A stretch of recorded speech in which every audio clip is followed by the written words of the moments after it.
Assalamualaikum warahmatullahi wabarakatuh. Alhamdulillahi wa kafa, wassalatu wassalamu alal habibil mustafa wa ala alihi ahli tuqa wal wafa. Subhanaka la ilma lana illa ma 'allamtana innaka antal alimul hakim.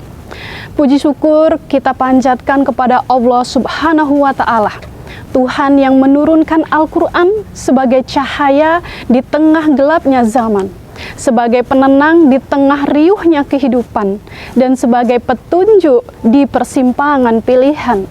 Salawat dan salam semoga selalu tercurah kepada Nabi Muhammad SAW, insan mulia yang hidupnya adalah Al-Quran berjalan, yang lisannya basah dengan wahyu, dan yang akhlaknya adalah cermin firman Tuhannya.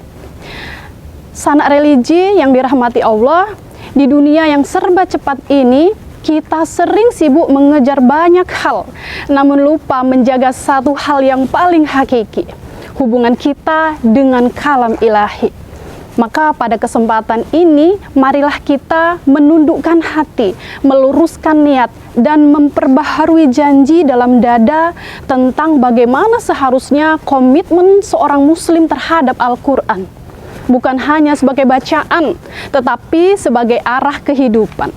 Sanak religi hadirin yang dirahmati Allah, di zaman ketika notifikasi lebih cepat kita buka daripada mushaf Al-Quran, dan jari lebih sibuk menggulir layar HP daripada membaca halaman Al-Quran, kita hidup di tengah suara yang ramai, tetapi hati sering terasa sepi. Kita terkoneksi dengan dunia, tetapi perlahan terputus dari langit. Allah berfirman dalam Al-Quran surat Al-Baqarah ayat 185, Sahrul Ramadhanal lazina unzila fihil Quran. Bulan Ramadan adalah bulan yang di dalamnya diturunkan Al-Quran. Ramadan adalah bulan Al-Quran. Namun pertanyaannya adalah, apakah Al-Quran benar-benar menjadi nafas kita, menjadi kompas hidup kita?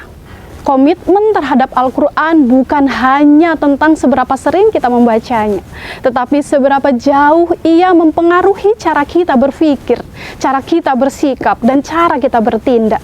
Ia bukan hanya untuk dihafal, tetapi untuk dihidupkan, bukan hanya untuk didengar, tetapi untuk dijadikan arah dalam setiap keputusan hidup. Dan setidaknya ada 5 komitmen seorang muslim terhadap Al-Quran. Apa saja itu? Yang pertama adalah komitmen membaca. Sanak religi yang dirahmati Allah, bacalah apa yang mudah bagimu dari Al-Quran. Membaca Al-Quran bukan soal banyaknya halaman dan bukan soal cepatnya khataman. Yang Allah minta bukan yang sempurna, tetapi hadir.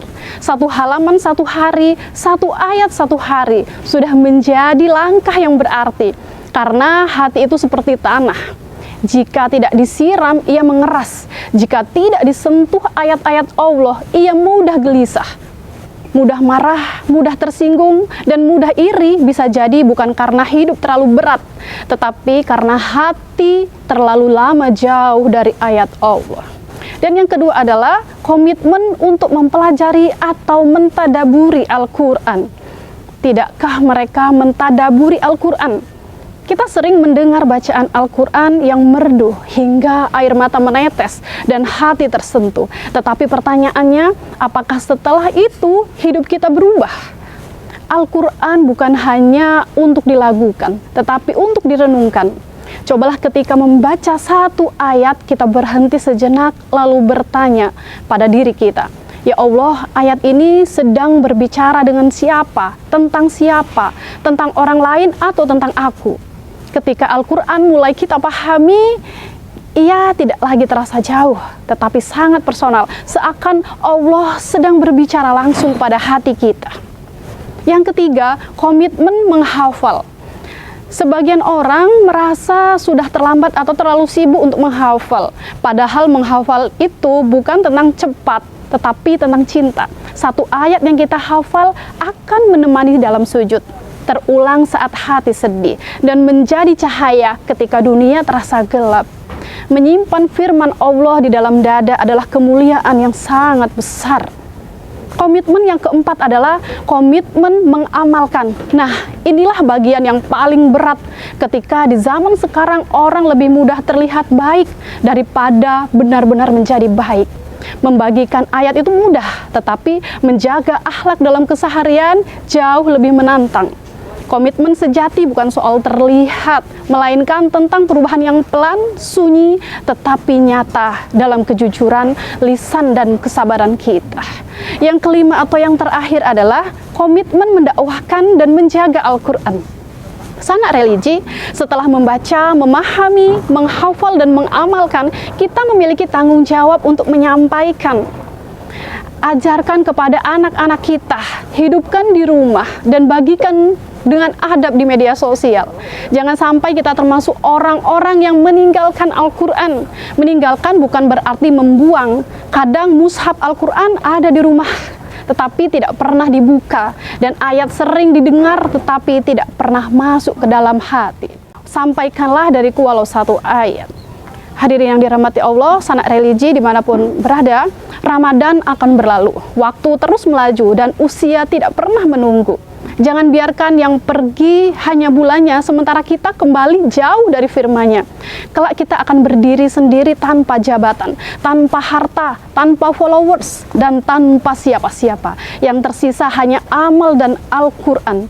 Ia bisa menjadi cahaya yang membela atau saksi yang justru bertanya, di mana kau saat aku dipanggil untuk dibaca? Maka hari ini kita tidak perlu janji yang terlalu tinggi. Cukup satu langkah pasti, satu ayat dibaca, satu ayat direnungi, atau satu ayat untuk diamalkan. Marilah kita tetap selalu berfastabiqul khairat, berlomba-lomba dalam kebaikan. Semoga Allah menjadikan kita ahlul Quran yang hatinya tenang, langkahnya terang, dan wafat dalam naungan kalamnya. Amin ya robbal alamin. Usikum wa nafsikum wa bitaqwallah. Wassalamualaikum warahmatullahi wabarakatuh.